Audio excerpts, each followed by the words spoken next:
and significance as a progression. Okay? And this is part of the vision of Passion Academy. So, the first thing I would like to start with is with the Bible verse. And this is a Bible verse in Proverbs. It was written by King Solomon.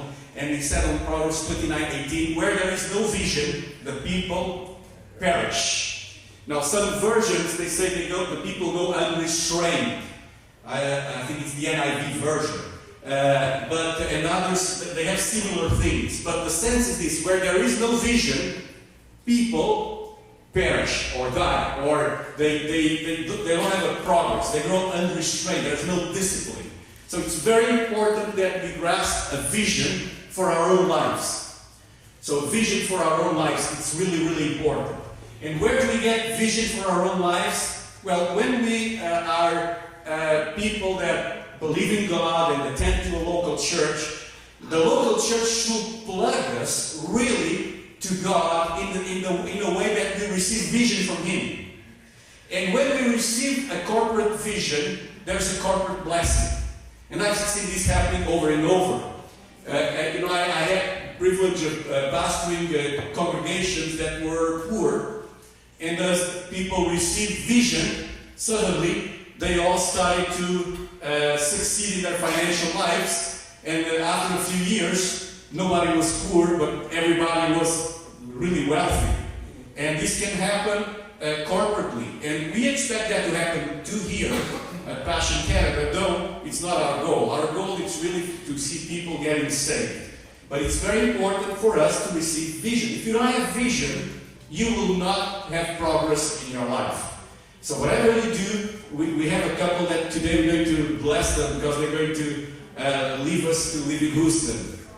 And it's the Silvas, they're over there. Silva and Silver. They have a really beautiful last name, I'm telling you.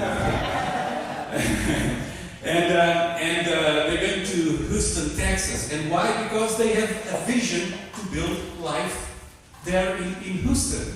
And I told them, I want to go there and visit you at Lakewood Church. And they're going to see that church, and probably I don't know if they're going to attend there. But we want to bless you today. But the reason why you're going is because of vision. There's a vision for your future. When I went to school, I had the vision for my future. And when at a point I realized that I didn't like what I saw in the future, I changed courses. Because sometimes we can study and think, well, what am I going to do with these studies? And I thought, I don't want to be a farmer. So why am I studying agriculture and cattle and taking care of pig and bulls and all that? And said, no, I don't want to spend my life with cowboy boots and I have nothing against it. God bless you if you love that. I love farms and the animals and all that, but spending my whole life doing that, I thought, no, I think I made a wrong choice. But you see, some people, they don't think ahead, and then they crash. It's like, when you're dating someone, you need to build vision with that person. Because if your vision is just to spend a good time, I'm telling you, you're not going very far if you just think in the present. And one of my favorite Bible verses is in John 10:10. These are the words of Jesus. And Jesus was talking to the disciples. He was talking about the devil, about the enemy of our souls. And he says, he's the thief. And the thief comes only in order to steal and kill and destroy. And then he adds, I came that they, or that you, may have and enjoy life and have it in abundance, to the full, till it overflows. Or life more abundantly, as the King James says. I like this version because it's till the full, till it overflows. It's like when you're filling a cup and you put too much liquid. I was doing that with the apple juice yesterday, and it overflowed on the kitchen counter. And I thought, if I'm going to grab it, it's going to spill all over. So let me kiss it sometimes. And I love to kiss the overflow. And when God blesses you, just kiss that overflow. In the sense that you say, God, I thank you for this abundance. So, let's move ahead. So God's plan, let me tell you this first, it's not to have a life that sucks. Alright? So that's not God's plan. But God's plan is to give you abundance. You should think ahead of 65 years of work in retirement, or 70 years of work in retirement. Think about it. But if you just think, living your life, buying stuff, and then retire, man, that sucks. It really does. Why? Because you didn't achieve anything. And whatever you achieved, it's lost. So we need to think ahead and think, how am I going to do something that lasts? Let me just build a parenthesis here. King David was a powerful man in the Bible. And one of his greatest achievements, if not the greatest achievement, was his son Solomon. I mean, when you talk about David and Goliath, man, that was the beginning. That was just the first steps. He was just a kid there. He was just starting. Of course, it got him started. But then he went through a season of hardship, of difficulties, a season of survival. And then after that season of survival, he achieved the plan or the goal, which was to become king. But he didn't stop there. He then prepared things for the next generation. Because he said, well, I have this palace, but God's ark is still there in the tent. I need to do something about it. And he couldn't do it, but his son Solomon did. And it's very important for us to build a legacy. Build something that lasts. Something that doesn't stop when we die. Say, oh, he was a good guy. Or, thank God he died. I don't know what people will say after we pass this world. But if we build with significance, we will cause an impact that lasts for generations. Now, the story I want to share today, it's about Queen Esther. And I don't have a lot of time, so bear with me. Esther was a Jewish woman from the tribe of Benjamin. And she grew up in exile, and she moved to Persia. Right there where's Iraq, and we have this, this war, now they're killing each other. They're in Syria and Iraq, all over that area. So they were taken from Israel, they crossed all that area that we see now on the news, on the maps, and she was living in Persia. And she was very beautiful. She was gorgeous. She was a hottie. She was really different. And you know what she did? She went to a beauty contest, a pageant. Imagine that if a church girl would go to a pageant, some pastors would be really upset. But she went and she won the title, Miss Persia. And the king saw her, and the king said, oh wow, I have to have this woman by my side. She's gorgeous, she's beautiful. And because of this, she passes from a situation of being an orphan. She was raised by an uncle named Mordecai, and then suddenly she becomes the queen because of her beauty. Because she was so beautiful. And if it was today, she was driving probably a BMW with that Louis Vuitton bag and Louis Vuitton, those shoes that had, the red soles and all those things, rings. She had a private hairdresser in the palace. She had all things, private manicure, pedicure, you name it. She lived, in that beautiful palace. You've seen the palace of Saddam Hussein before the war. It was even better than that. It was, all the great quality of Persia. I'm telling you, those Persians, when they race to the top, they know how to live. And she lived there. She had maids to do everything for her. How do you see this? Is it a successful life? Oh, I think it's very successful. She has literally people serving her to do everything because she's married to the king of Persia, the most powerful king, that existed at the time. She's the first lady. And why am I telling you this? It's because now she's in a very successful situation. How would you like to reach a successful situation in your life? I don't mean just financial, but she passes from being an orphan, exiled, from a race that is persecuted, and she raises to this position. That's success. But when people reach success, many times they don't know how to handle it. And what happened, a plot happened. There's a man named Haman, and he wanted all the Jews to bow before him, and he wanted Mordecai, Esther's uncle, to bow, and he didn't bow. So he develops a plot. He makes a document and takes the document to the king, and the king signs the document saying that every single Jew is about to be killed. So not only Jews are in exile, but now they're going to be exterminated. Have you heard this in history after, in the book of Esther? We've seen recently, just last century, how a nation decides to wipe Jews out of the map. We see now the intention of some Arab countries also to do the same thing. They decided, we want to get rid of all the Jews.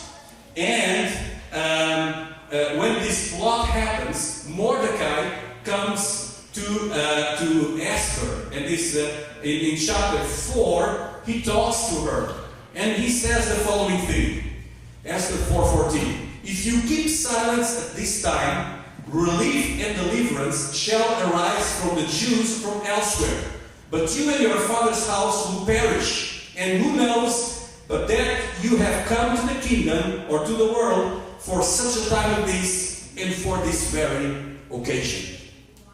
So here's the woman that has everything, the wealthy woman, and they have really tough rules. Nobody can go to the presence of the king and announce, not even the queen. I mean, this guy has bodyguards, he has bodyguards to guard the bodyguards, he has, everything you can imagine. And he's in this situation in which he signed a decree. And now, but he doesn't even know that his wife is Jewish. So he signs the decree to kill all the Jews, but the wife is Jewish. Mordecai was the mentor. He mentored Esther. I mean, she didn't arrive to the position of being the queen of Persia just by accident. She had to engage the culture. She had to understand the culture of the time. She had to do something in order to climb the ladder of success. And I'm telling you, folks, as Christians, we need also to understand the culture where we live in. Some people fail to do so. And I've seen people who live in a nation of immigration. I myself was born in Europe and came to Canada about 20 years ago, and then to the Quebec region, I don't know how many years ago, but about a decade here. I'm still struggling to understand the culture. I'm still struggling because sometimes cultures are very similar, sometimes are very different. And if we don't engage the culture, we will never succeed. We will never succeed. We'll be sour and bitter and complaining and backbiting and criticizing. We need to understand the culture. She understood the culture and she thought about it, and Mordecai said, so this girl is beautiful. She will be a queen. And so he prepared her in order to achieve success. And when she's at the peak of success, she has an opportunity of doing something meaningful. And this is passing from success to significance. And notice what he's telling. He's saying, if you don't talk, somebody else will.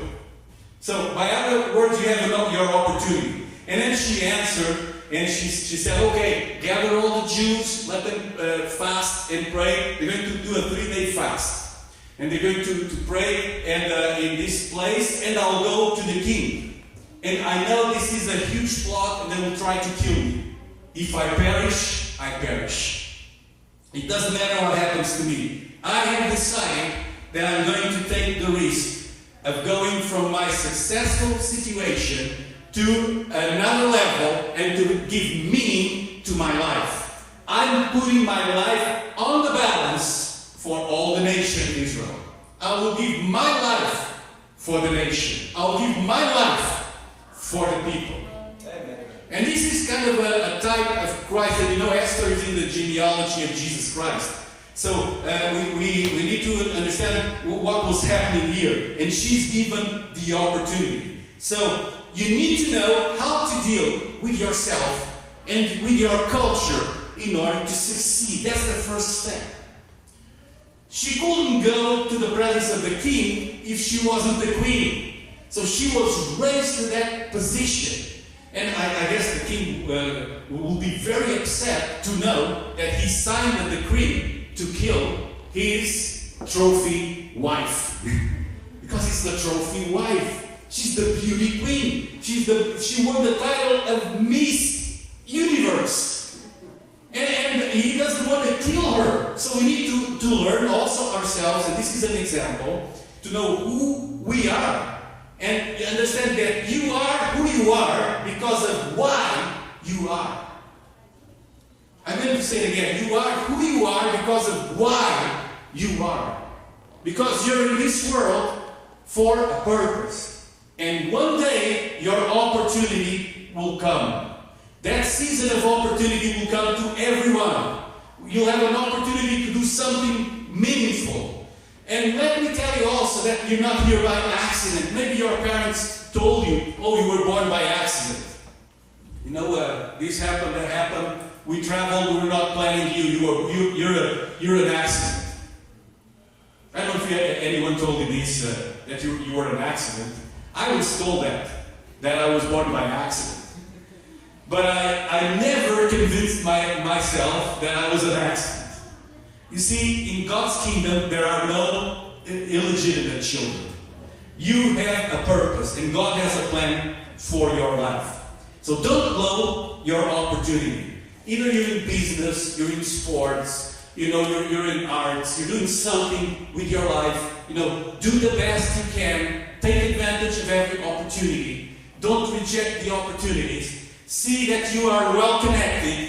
And the reason why Passion is here is to connect you, to plug you to God. And our mission is to make sure that everyone finds purpose. And after you find purpose, my personal mission is to mentor people in order that you find success. That you'll be successful. We want to see successful people in all realms of activity here. And then you have to think about your significance. And that's when opportunity knocks. So Esther was in the right place, the right time, for the right reason, and she's challenged.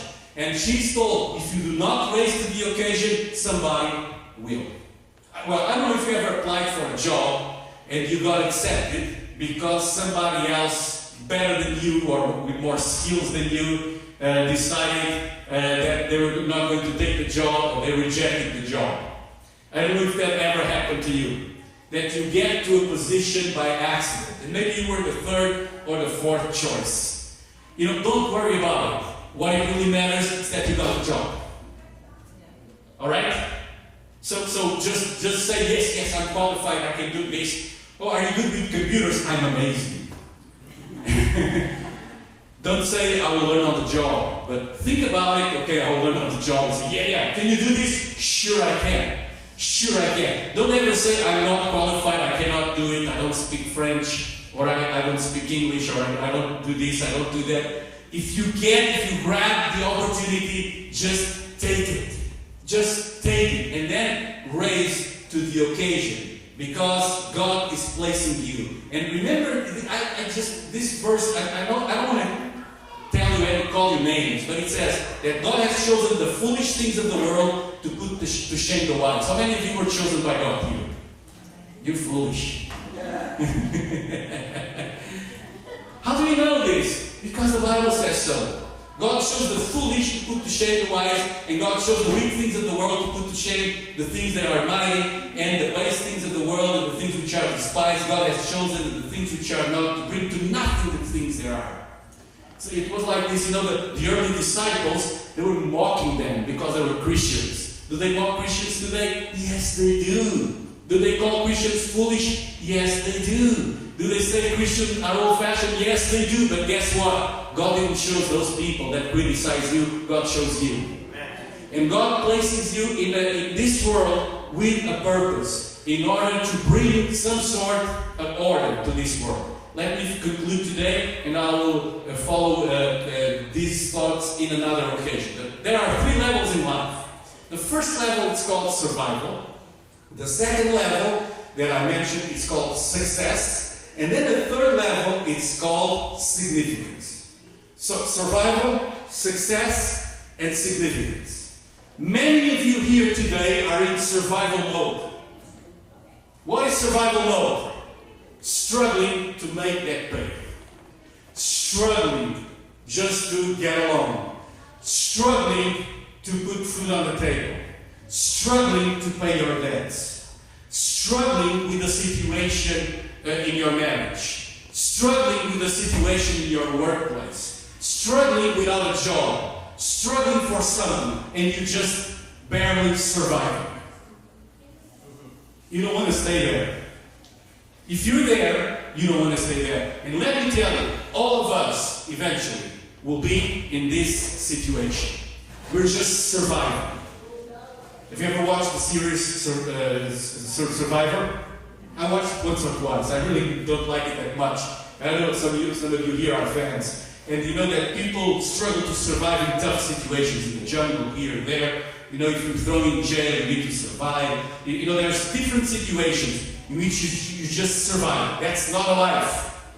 And then, when you're surviving, let me mention just a few things. You keep your life, you know, it's like you're doing like a circus act sometimes. How many of you know what I'm talking about? And you are powerless. You feel bad because you have to address some situations you have not the power to change. And you need people, of course they need you, but you need people in order to get by. And you have no influence. When you're in survival mode, you have no influence. So people will just bash you, they will put you down. They will know when you're in survival mode. When you're not successful, people will know. And guess what people will do? They will put you down. Now, another level, which is the one to which all of us are called to pass to, it's the success mode. And then you become empowered. And how do you become empowered? Different ways. It can be your finances. How many of you know people that are very rich and very stupid? They're so dumb. But they're invited to speak and to, why? Because they have some kind of power or education or certification. You know, some people, I met the most stupid people that I've met, they're certified and they have degrees and PhDs and all these, and they're so damn stupid. They're so stupid, but they're successful. And then people listen to them. Sometimes we listen to people giving speeches, man, they should be, you know, somewhere else, not there. But the highest level, and here is where I would like everyone to be, is the level of significance. And with significance, then you achieve something. I mentioned about David and about King Esther. People that were in survival mode, they become successful, but then they went a step further, and they were significant. Think about even Jesus himself. Where was he born? In a manger. He had to go as an immigrant to Egypt. He had to flee. Then they returned. Father was a carpenter. He was a craftsman, a construction worker. He was raised, and then he achieves a position of great success. When he enters Jerusalem, they want to crown him king. Is he successful? Yes, he is. But he goes a step further and becomes significant. If he had become king, we will know him from history books. But he achieved the mission that God called him to do, which was die on the cross. He died on the cross for you and for me. He paid the price to go from success to significance. And God calls every one of us to understand this. So let me wrap up these things: purpose, success, and significance. In order to find your purpose, you need to get out of survival mode. So if you're in survival mode, you need to get out of there. I mean, if you have a lousy job, you hate your job, how are you going to plan to get out of that job and to do something better? Or if you don't have a job, what should you do? You know, what is God's plan for your life? Find your purpose, and then we'll help you to achieve success. Let me just give you this example. Two people that achieved success. One is called Justin Bieber. You see him there. What does he do with his success? He gets drunk, smokes pot in an airplane, gets arrested by speeding, and his success, his influence, he's just saying, "Oh man, I had a great time, No, I got so wasted. Oh, you should have tried that product from Colombia, that Coke and you should have smoked that pot from California and that Canadian pot. Oh, I got so wasted." That's his level of success. Is he significant? Not really. He's successful. He's not significant. This man here, Bono, starts as a church musician, does a Christian rock band, then he's rejected by the Christian community because he decides to fulfill his call of being a musician and an artist. He gets to the peak, to the top as a successful man. And then he decides, I'm going to invest my life helping AIDS children, being an advocate for poor children in Africa, being an advocate for lost causes. And this man is received by presidents, kings, by the whole world as an ambassador of goodwill and the man that has a powerful testimony. Why? Because he didn't reject his Christian beliefs. He doubted. He sings songs, I still don't know what I'm looking for and stuff like that. But Bono is a significant person. I'm not putting down Justin Bieber, God bless him.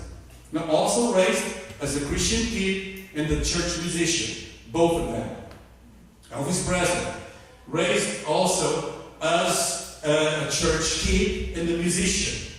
He was significant just by history because his example is bad. So what do you want to do with your life? You want to be successful? Some people that just want to show the bling and buy a big car, put the loudspeakers. What are you going to do with your success? Think about it. Because some people achieve the top of success, but then they waste the opportunity. Great director Mel Gibson, I love his movies. He did that movie, The Passion of the Christ. And right after, he does all sorts of silly things and stupid things. Why? Because he was not able to go from success to significance. So it's really, really important to understand this concept. And I'm just finishing now, and I want to tell that we're going to continue to explore, these themes. But you can use your success to do something meaningful, and you can only go to significance from success, not from survival. By other words, if you're in survival mode, you cannot be significant. First, you need to be successful. Are you following me? You might say, I don't agree with you. You better believe it's like this. You will never have influence if you're not successful. So it's very important that you be successful in what you do. Are you a craftsman? Be the best at what you do. Are you working in the services industry? Be the best at what you do. Try to be really meaningful and to be successful. Last verse, 2 Peter 1, therefore, brethren, be even more diligent to make your call and election sure. How do you make your call and election sure? You need to be able to say, I'm going to be successful. And when you're successful, then you need to see further and say, I'm going to be significant. Tell the person next to you, be significant. All right, so I'm going to invite you to stand. I'd like to pray with you as we finish today. And we learned a bunch of things, so think about it. Number 1, purpose. Number 2, success. Number 3, significance. See this as a program.